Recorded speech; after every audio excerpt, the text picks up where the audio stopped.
morning and a very warm welcome to our service. We've got quite a few notices now, so I'm going to hand over to Tracy for banns of marriage first. So these banns for Dean and Danielle, they'll be married here the first Friday of July, I believe, and so we pray for them as we read their banns. So I published the banns of marriage between Dean Frederick Robertson of Brodignol Parish and Danielle Jessica Lockett of Brodignol Parish. If any of you knows cause or just impediment why these two persons should not be joined together in holy matrimony, you are to declare it. And this is the second time of asking.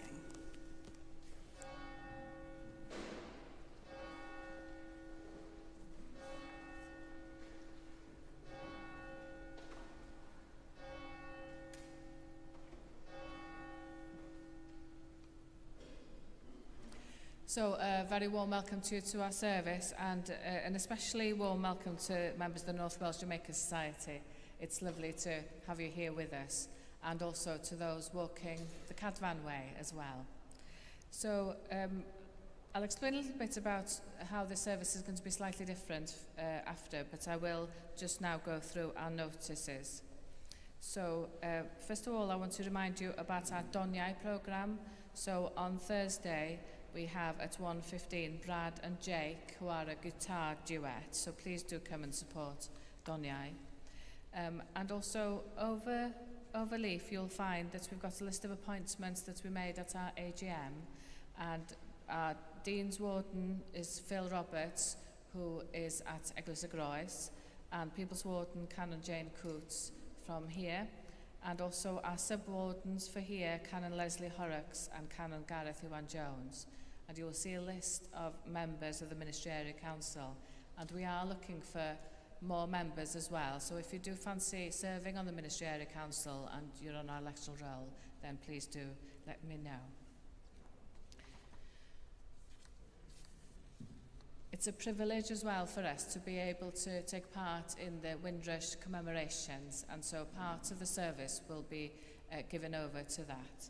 So when we arrive at the Gospel, the good news is, instead of having a sermon from me, we've got two guests who are going to be talking about Windrush, Garrick Preog and Marcia McNeil. And Marcia is a commissioned minister in the Church of England as well, so it's good to have our cousins from the Church of England here to help us with our service. But we're very much looking forward to what Garrick and Marcia have to say and to share with us about Windrush. And this is part of the Bangor commemorations, and especially part of the North Wales Jamaica Society commemorations as well. I gather that you had a very good day yesterday, celebrating in Penryn Hall too, and commemorating. And we've given you a sheet as well with information about the campaign, so hopefully you will learn more today, as I will, about Windrush and about the implications and about the campaign. So, shall we now spend a moment or two preparing ourselves for our service?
the name of the Father, and of the Son, and of the Holy Spirit. Amen. Grace and peace be with you. And keep you in the love of Christ. Heavenly Father, all hearts are open to you. No secrets are hidden from you. Purify us with the fire of your Holy Spirit, that we may love and worship you faithfully. Through Jesus Christ our Lord. Amen. Our Lord Jesus Christ said, "Come to me, all whose work is hard, whose load is heavy, and I will give you rest."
Heavenly Father, we have sinned in thought, word and deed, and have failed to do what we ought to have done.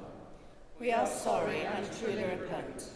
For the sake of your Son, Jesus Christ, who died for us, forgive us all that is past, and lead us in his way, to walk as children of light.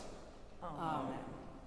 Almighty God, who forgives all who truly repent, have mercy on you and set you free from sin, strengthen you in goodness, and keep you in eternal life, through Jesus Christ our Lord. Amen. Glory be to God on high.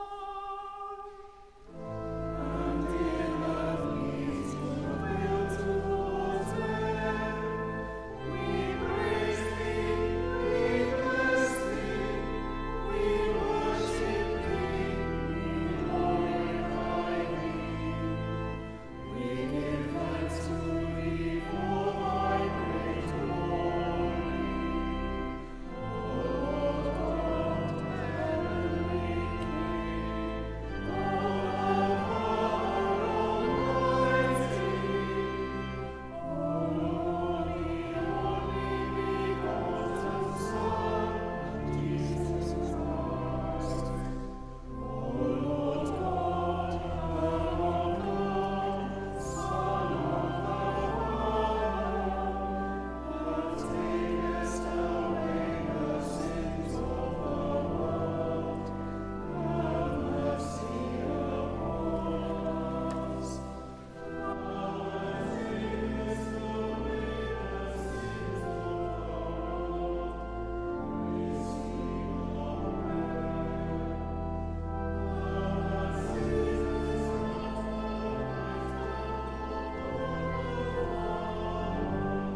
Let us pray. Lord, you have taught us that all our doings without love are nothing worth. Send your Holy Spirit and pour into our hearts that most excellent gift of love, the true bond of peace and of all virtues, without which whoever lives is counted dead before you. Grant this for your only Son, Jesus Christ's sake, who is alive and reigns with you in the unity of the Holy Spirit, one God, now and forever. Amen.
A reading from the letter of St. Paul to the Romans.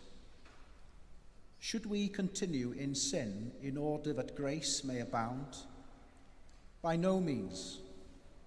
How can we who died to sin go on living in it?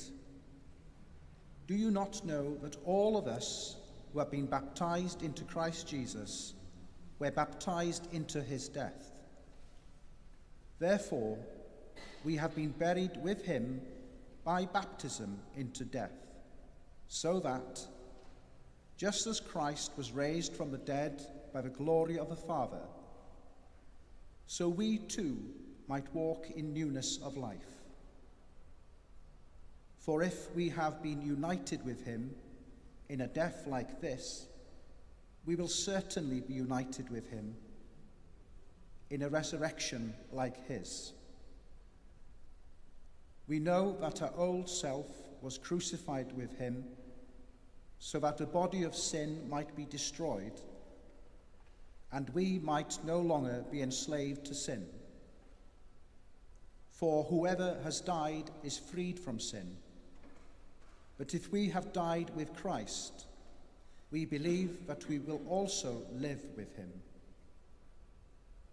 We know that Christ, being raised from the dead, will never die again. Death has no longer dominion over him. The death he died to sin once for all. But the life he lives to God. So you also must consider yourselves dead to sin and alive to God in Christ Jesus. This is the word of the Lord. Thanks be to God.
The Lord be with you.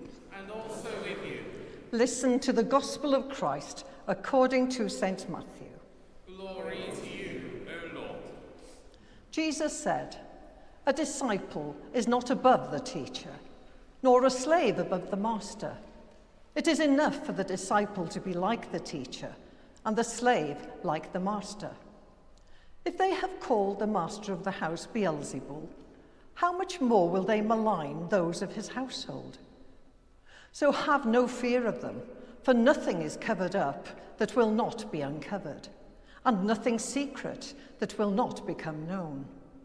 What I say to you in the dark, tell in the light, and what you hear whispered, proclaim from the housetops. Do not fear those who kill the body, but cannot kill the soul. Rather, fear him who can destroy both soul and body in hell. Are not 2 sparrows sold for a penny? Yet not one of them will fall to the ground unperceived by your Father. And even the hairs of your head are all counted.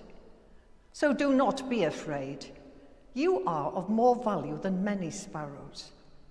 Everyone, therefore, who acknowledges me before others, I also will acknowledge before my Father in heaven.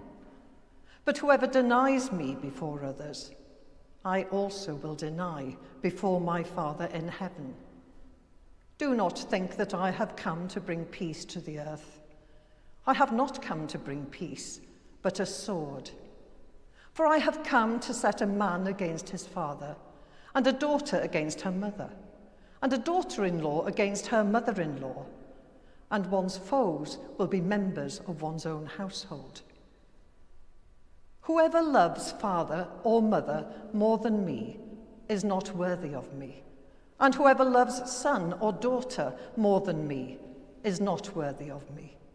And whoever does not take up the cross and follow me is not worthy of me.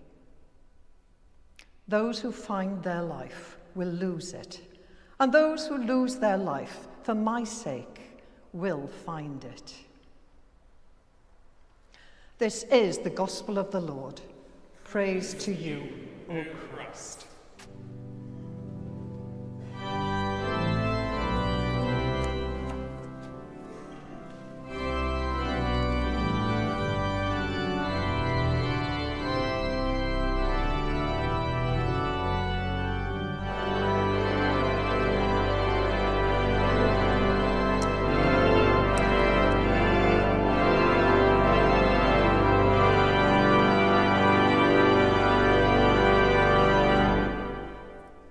Would you please sit?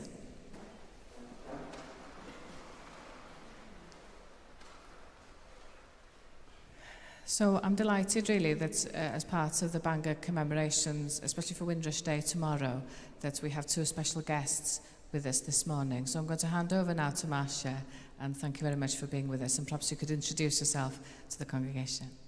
Thank you, Mother. Well, good morning, church family. My name is Marcia, and I'm here as a teacher, a minister, a mother, and a grandmother. And I hope you'll forgive me. I've written down what I want to say, because otherwise I'm liable to go off on a tangent, which I do quite often. So I wanted to be specific this morning. So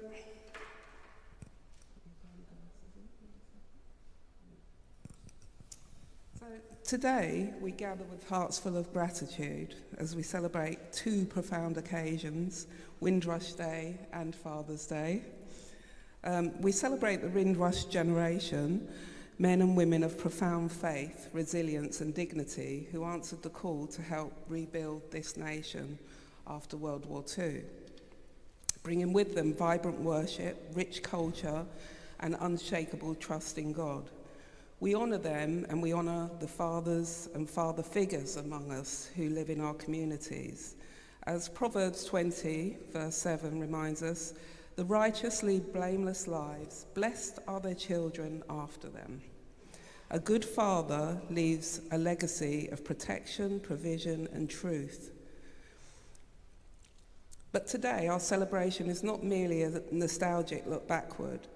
It is a sacred summons, We are called to examine the legacy we are leaving. As a church, we are called to move beyond mere acknowledgement of historical and present wrongs and step boldly into the biblical mandate of restorative justice. We must not just say we are sorry, we must seek to right the wrongs. So what is restorative justice? In our modern legal systems, justice is often purely punitive. You broke the law, and so you must be punished. But biblical justice is fundamentally restorative. It is about repairing harm, restoring relationships, and making the victim whole. We see this perfectly in the story of Zacchaeus in Luke 19, when Jesus enters his life. Zacchaeus does not just say, "Lord, I'm sorry I cheated people." He stands up and declares, "Look, Lord, here and now I give half of my possessions to the poor.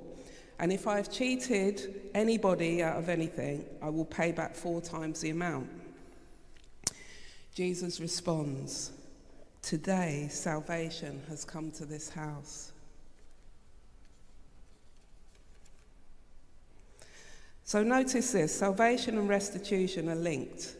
True repentance is always accompanied by tangible action to repair the damage done.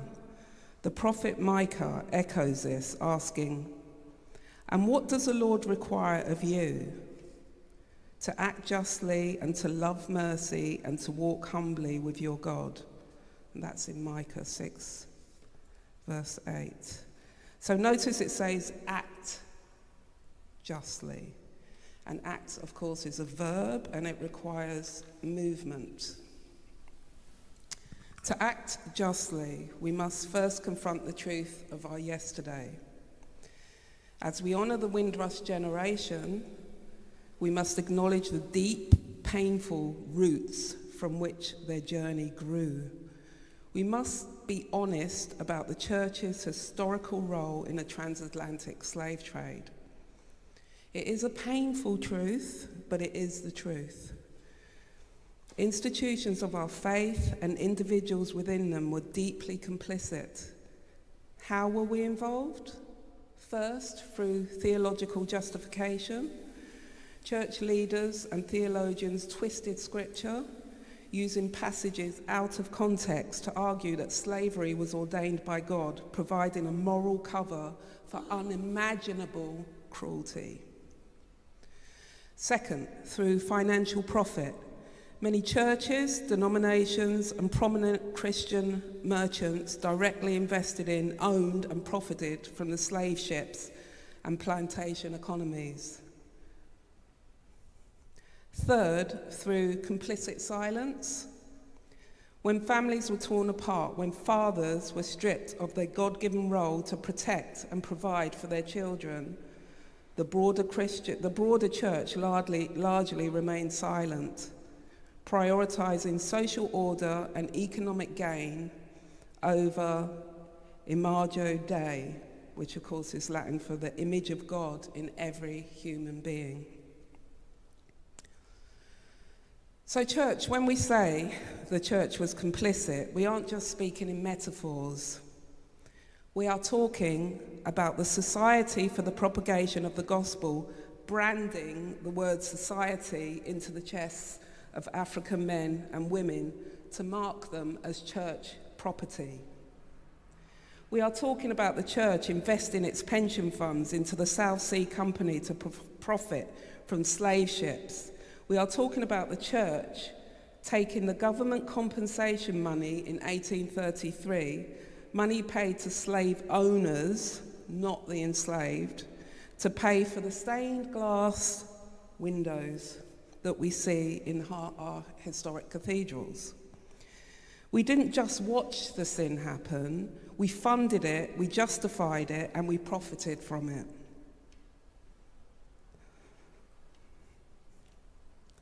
Of course, I need to say that there were also positive contributions to the abolition movement by Christians such as John Newton. We have his, I think we're singing the hymn, Amazing Grace, which he wrote in 1772, and of course William Wilberforce. to mention a few others, which I won't mention now. So this historical sin did not end with emancipation. It evolved into the systemic racism, colonial exploitation and marginalisation that the Windrush generation faced when they arrived, and which culminated in the shameful Windrush scandal of recent years, where people were wrongly detained, denied legal rights, and threatened, along with actual deportation, by the very country that they helped rebuild. Restorative justice and reparations are not just political buzzwords, but biblical requirements for a church seeking to repent and be healed. This brings us to Father's Day. A father's primary calling is to leave a legacy of truth and righteousness for his children. If a father realises he has harmed his child, a true apology is not enough. He must change his behaviour, rebuild trust, and ensure it never happens again. The church is called to be a spiritual father to the world. We cannot claim to be a house of prayer for all nations while ignoring the cries of those our historical actions have marginalised. We are called to break the cycle. We must transition from a legacy of complicity to a legacy of courageous, restorative love. And where is the church in this? We must acknowledge that the Anglican Church is currently talking about reparations. In recent years, the General Synod and the Archbishop's Council have begun to debate the Church of England's historical links to transatlantic slavery. There are commissions, there are reports, there are acknowledgements of the need for restorative justice. But church, we have seen this movie before. The subject bubbles up over the years, lofty ideals are bandied about in elite, clerical and political circles. Beautiful theological language is used in Lambeth Palace and the halls of Parliament. Committees are formed, reports are written, and then it is quietly buried. The momentum fades, the focus shifts, the archives are closed. Meanwhile, at grassroots level, injustice and racism still prevail. While bishops debate the semantics of reparations in comfortable synods, a black mother is still being disproportionately scrutinised by the Benefits Office. A black youth is still being stopped and searched at alarming rates. A black family is still facing the hostile environment of the housing market.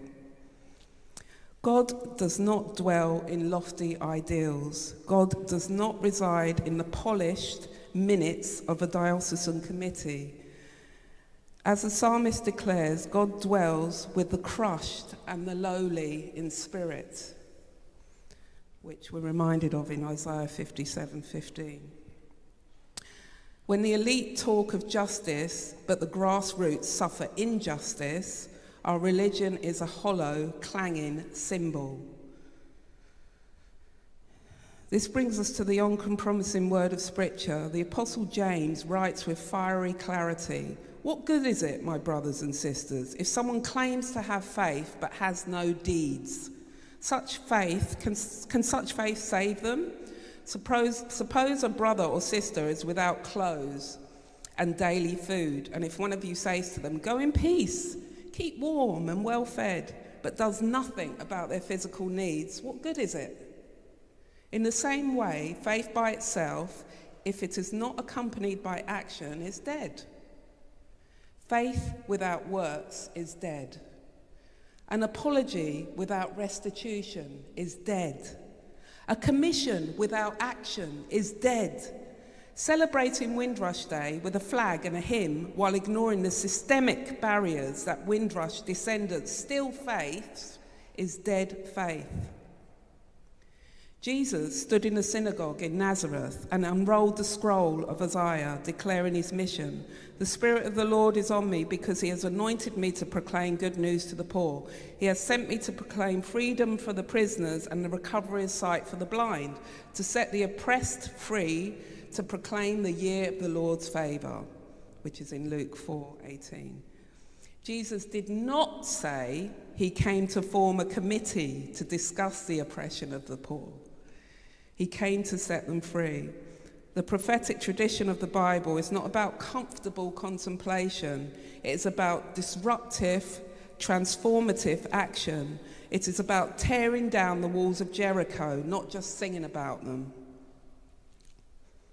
So what must we do? What must we do? How do we move from dead faith to a living, breathing justice?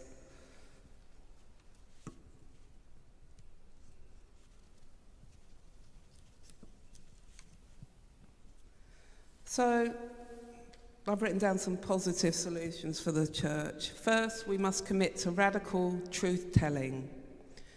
We must stop burying the reports. Every parish, every diocese, every Christian school must teach the unvarnished truth about the church's role in colonisation and the transatlantic slave trade. We must dismantle the residue of misinformation in our own Sunday schools and Bible studies. We cannot heal a wound if we refuse to look at it. Truth is the first step of repentance. Second, we must pursue tangible reparations. Reparations are not a dirty word. They are a biblical concept of restitution, which we find in Exodus 22. The church must move beyond symbolic apologies. This means redirecting financial resources. It means the Church of England and other denominations committing substantial long-term funding to Black-led community initiatives, health services and educational programs in the communities most devastated by centuries of extraction and recent austerity. It means addressing the racial wealth gap that the church helped create.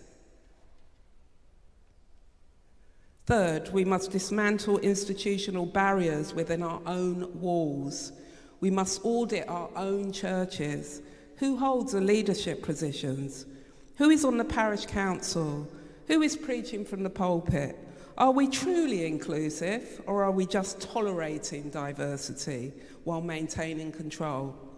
We must actively mentor, sponsor and elevate ministry voices to positions of genuine authority and decision-making within the church. Fourth, we must engage in sustained advocacy. The church must be a fierce, unyielding advocate for the Windrush generation and their descendants. We must stand with those who are still fighting for rightful compensation, citizenship, and the restoration of their stolen dignity. We must use our institutional privilege to challenge the hostile environment policies at the highest levels of government. We must be the voice for the voiceless, as Proverbs 31:8 commands. So as I conclude, I want to return to the Windrush generation. Despite the stolen land, the unpayable debts, the 2015 payouts to their oppressors, the closed church doors and the ongoing institutional racism, they did not succumb to bitterness. They did not abandon their faith. They built communities, they raised families, they worshipped with a joy and a power that shook the foundations of this nation and brought the Holy Spirit alive in new ways. They have given us a blueprint of resilience, and they have shown us what it means to trust in a God who makes a way out of no way. Now it's our turn. The baton has been passed to us. We cannot honour their legacy with mere words. We must honour it with our works. We must be the generation that finally lets justice roll down like waters. We must be the church that opens the doors, not just of our buildings, but of our treasuries, our hearts, and our power structures, to make things right. Let us leave here today, not just moved, but mobilised. Let us commit to a faith that works, a faith that fights, a faith that repairs. May the God of justice, the God of Abraham, Isaac, Jacob, the God who raised Jesus Christ from the dead, empower us to build a church and a nation that truly reflects the beloved kingdom of God. Faith without works is dead. Let us choose life. Let us choose justice. Church family, the time for passive acknowledgement is over. The time for active restoration is now. God is not calling us to carry the guilt of the past forever, but he is calling us to carry the responsibility of the present. We have a unique opportunity to change the narrative. We can be the church that does not just hang a banner for Windrush Day, but fights for the justice of the Windrush generation.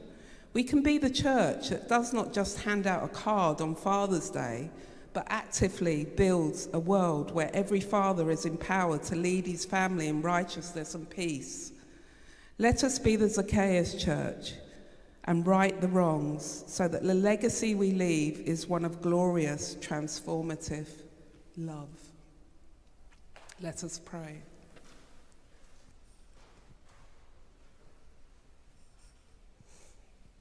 Heavenly Father, the ultimate source of all justice, mercy and love, we come before you today with humble and hopeful hearts.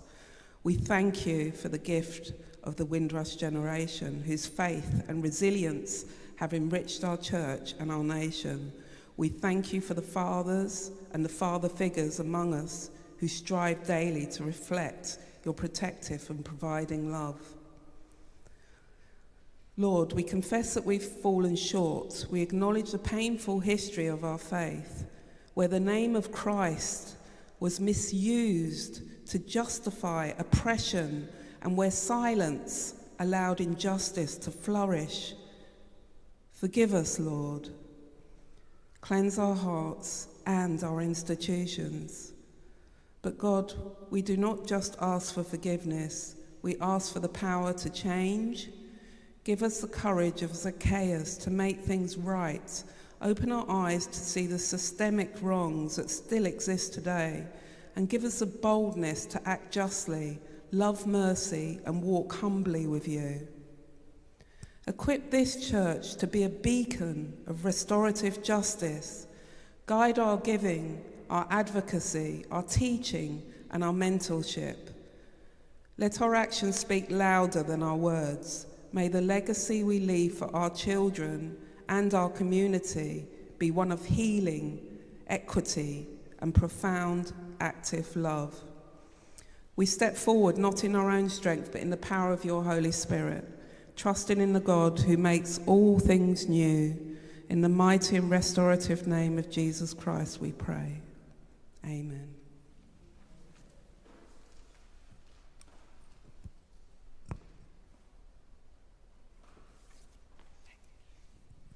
Thank you very much, Marcia, for that call for us to not just speak about justice, but to actually act it out. Now, Garrick, I'm afraid I can only give you about 2 minutes because we have to continue with the service, but thank you. Thank you very much. Those words from Marcia is words not just for today, but for tomorrow and for the rest of the year and beyond. This banner represents the North Wales Jamaica Society. Below this banner, there is a theme: justice delay, justice deny. That is the case with the Windrush generation. We're now in the 9th year since the scandal broke, the Home Office scandal, not the Windrush scandal. It was the Home Office that caused the scandal. And so we're still fighting for justice. Just 2 weeks ago, on the 12th, I was in London at the Black Cultural Archive in Brixton. We launched a very important petition. And this petition, we're targeting to reach 100,000 signatures so that we can have a debate in Parliament about this issue as to why justice is so long in coming. When we see Post Office Horizon scandal and see legal representation, and Windrush scheme is a DIY scheme, no legal representation. So we're fighting for equity across all the scandals. So to find the petition, 38 degrees / Windrush petition, you will find the petition there. We're now at 46,000 signatures since the 12th of June. Our target is 100,000. So please share that position, sign it, share it as widely as you can. Anyone in the UK can sign that petition, not outside the UK. You need to be a resident of the UK. So please visit 33 degrees / Windrush petition, sign and share. And can I just say a big thank you to the cathedral. Last year we were here again for Windrush. Today is the 21st of June. And today, the 21st of June, is the official Windrush Day. Tomorrow, the Home Office says 22nd of June is Windrush Day. But on the 21st of June, the Windrush ship arrived in Tilbury. The political parties of the day did not want the ship to embark, so they stayed an extra night on the ship. In fact, they wanted to divert the ship to Africa. Yeah? So it arrived on the 21st, couldn't embark, and 22nd became the Windrush Day. Tomorrow is the 22nd of June. Thank you.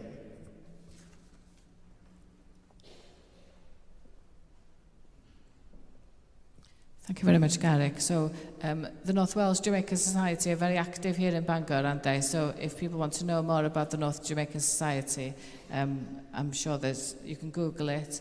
And of course, here in Bangor, we have our own shameful history, don't we, with the Penrhins and the plantation and this kind of thing. So thank you very much for coming here this morning and educating us. Thank you very much. So we now, should we just have a moment, and then as appropriately, we're going to be sharing the peace with one another. But let's just take a moment and then share the peace.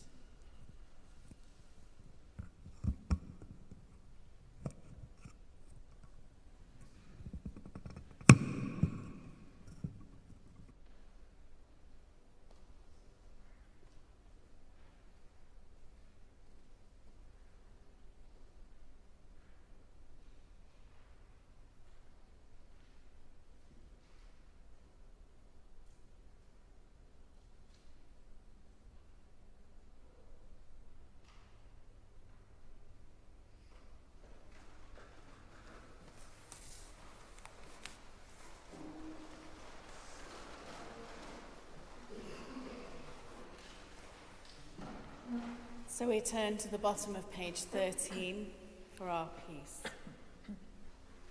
Christ, the Prince of Peace, breaks down the walls that divide us. God has called us to live in peace. The peace of the Lord be always with you. And also with you. Let us offer one another a sign of peace.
It will become for us the bread of life.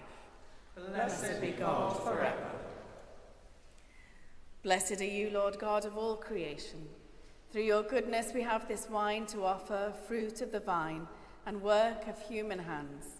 It will become our spiritual drink. Blessed be God forever. The Lord be with you. And also with you. Lift up your hearts. We lift them to the Lord. Let us give thanks to the Lord our God. It is right to give our thanks and praise.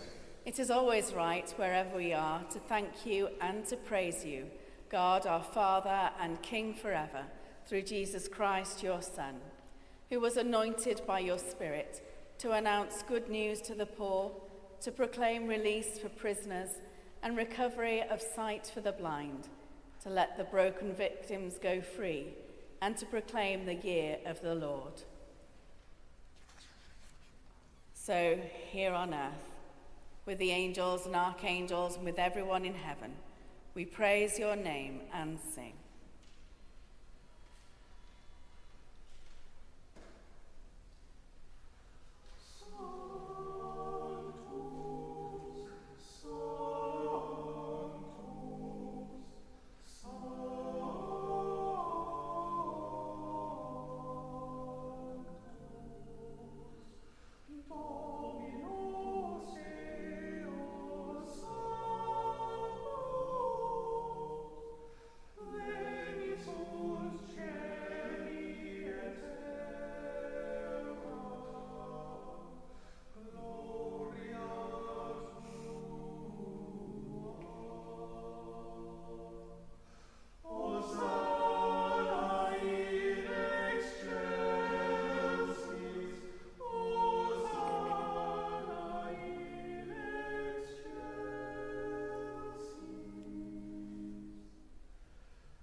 Father in heaven, listen to the prayer we make in Jesus' name. Through the Holy Spirit's power, gentle as a dove, may this bread and wine be for us Jesus' body and blood.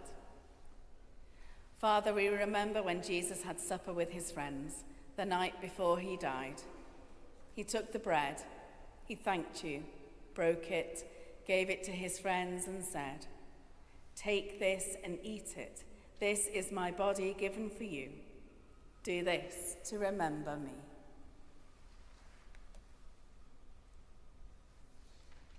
After supper, Jesus took the cup of wine. He thanked you, gave it to his friends and said, "All of you drink from this cup, because this is my blood, the new promise of God's love. Do this every time you drink it, to remember me." Together, we remember that Jesus is always with us and say, Christ has died. Christ is risen. Christ will come in glory. Father, as we remember your Son, Jesus Christ, who died on the cross and rose again, we offer you these and all the gifts you freely give to us. Send your Holy Spirit to be with us and all who share this bread and drink from this cup. Help us to trust you.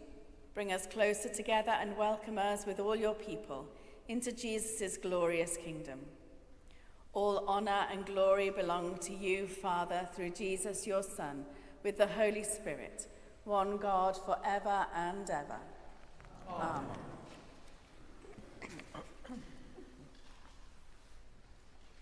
As our Saviour taught us, so we pray.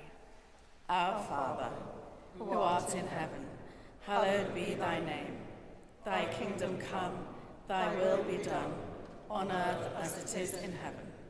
Give us this day our daily bread, and forgive us our trespasses, as we forgive those who trespass against us. And lead us not into temptation, but deliver us from evil. For thine is the kingdom, the power and the glory, forever and ever.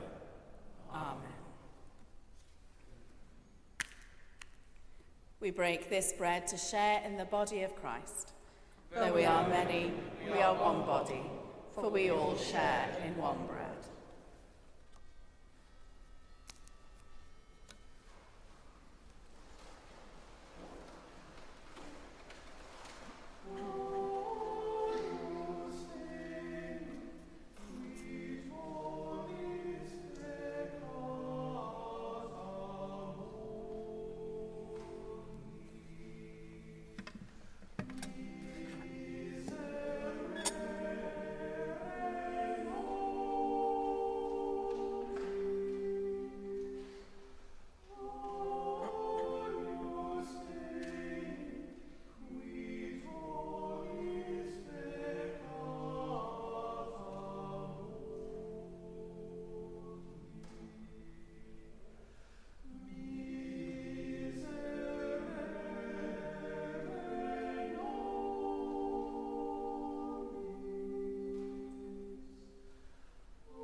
God's holy gifts for God's holy people. Jesus Christ is holy. Jesus Christ is Lord, to the glory of God the Father.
Give thanks to the Lord, for he is gracious.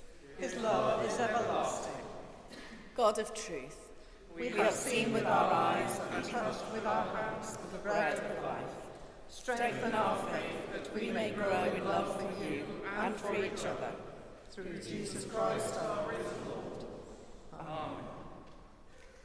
the Lord be with you. And also with you. The God of hope fill you with all joy and peace in believing, that by the power of the Holy Spirit you may be filled with hope. And the blessing of God Almighty, the Father, the Son, and the Holy Spirit be among you and remain with you always. Amen. Go in peace to love and serve the Lord. In the name of Christ. Amen.